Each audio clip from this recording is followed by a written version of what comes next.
saudara yang dikasihi Tuhan, kembali lagi bersama saya Samuel Rizal Smith Batubara di channel Kristen Bersaksi.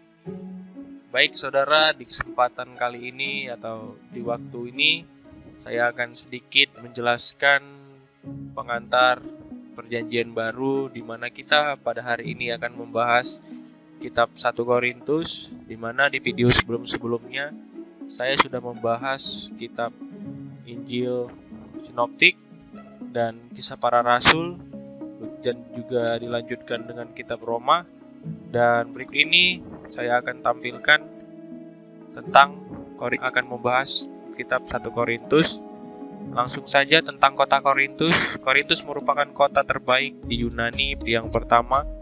Kota kosmopolitan yang dinamis ini berpopulasi 250.000 penduduk di zaman Paulus. Posisinya yang strategis untuk perdagangan memungkinkan pertemuan orang Yunani Latin, Syria, Asia, Mesir, dan Yunani. Nah, jadi Paulus menjadikannya sasaran pelayanan agar Injil makin cepat tersebar, makin jauh dan secara luas.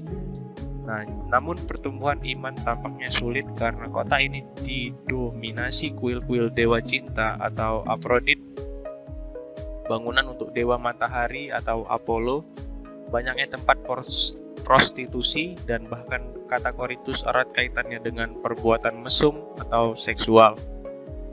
Dilanjutkan dengan tentang kota Korintus. Kota ini sering dilewati para nelayan untuk menghindari jalur laut yang panjang dan berbahaya di sekitar peninsula atau semenanjung Peloponnesia.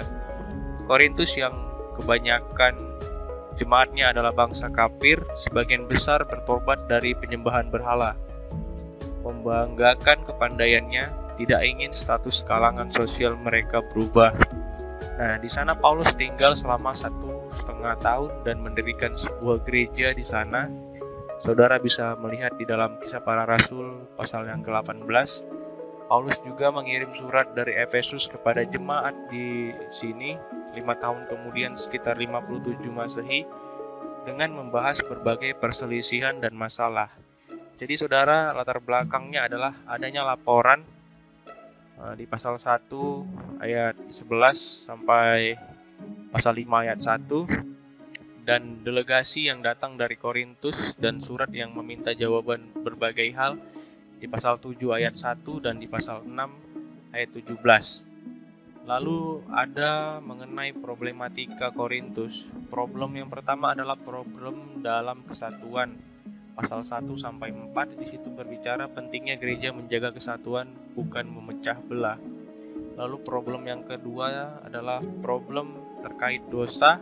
Pasal 5 sampai pasal 6, jika seorang anggota jemaat melakukan perbuatan dosa, gereja perlu tetap menjaga kemurniannya. Jadi cara kita menghadapi mereka yang berbuat dosa dan orang non-Kristen yang hidupnya biasa berbuat dosa, jadi harus dilindungi. Seperti itu ya.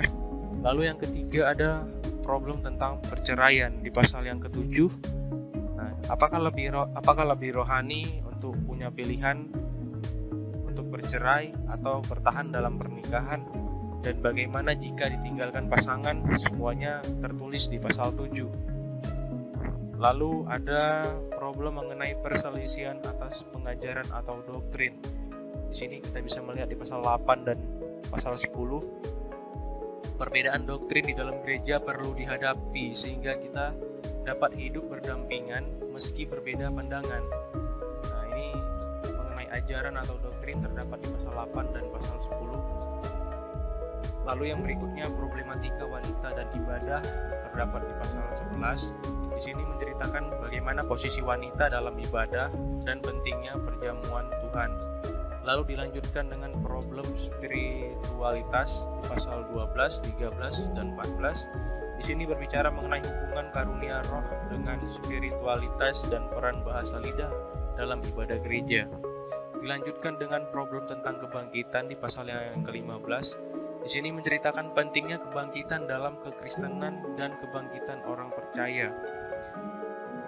Berikut ini adalah kesan dari surat Korintus. Surat ini sangat menolong bagi gereja masa kini dan menolong agar kita tidak menganggap gereja mula-mula sebagai yang paling ideal. Saat kita hidup bersama sebagai pengikut Kristus, akan selalu muncul banyak tantangan, dan bahkan orang-orang yang sangat berkomitmen sebagai umat Allah mengalami kesulitan dan pergumulan secara terus-menerus. Nah, kita perlu menyadari bahwa tidak ada gereja yang ideal, namun kita dipanggil untuk berusaha mencapai kehidupan yang harmonis, yang bertumbuh bersama. Jadi surat Korintus ini memberikan prinsip-prinsip untuk menyelesaikan masalah yang berlaku untuk segala usia dan jemaat manapun.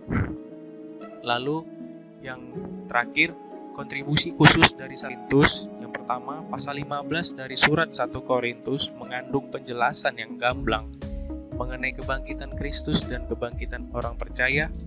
Dari sini jelas terlihat janji Alkitab akan kebangkitan tubuh secara literal bagi setiap orang Kristen.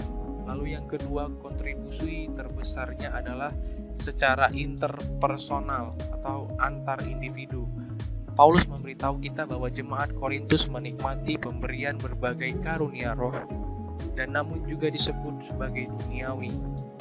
Anak-anak dalam Kristus, bisa dilihat di dalam pasal 3 ayat 1. Bila kita mempelajari 1 Korintus, saudara, kita akan melihat bagaimana seorang dapat mendekati masalah perpecahan dan cara memakai perspektif Alkitab yang dapat memulihkan keharmonisan dan kesatuan tubuh dalam gereja.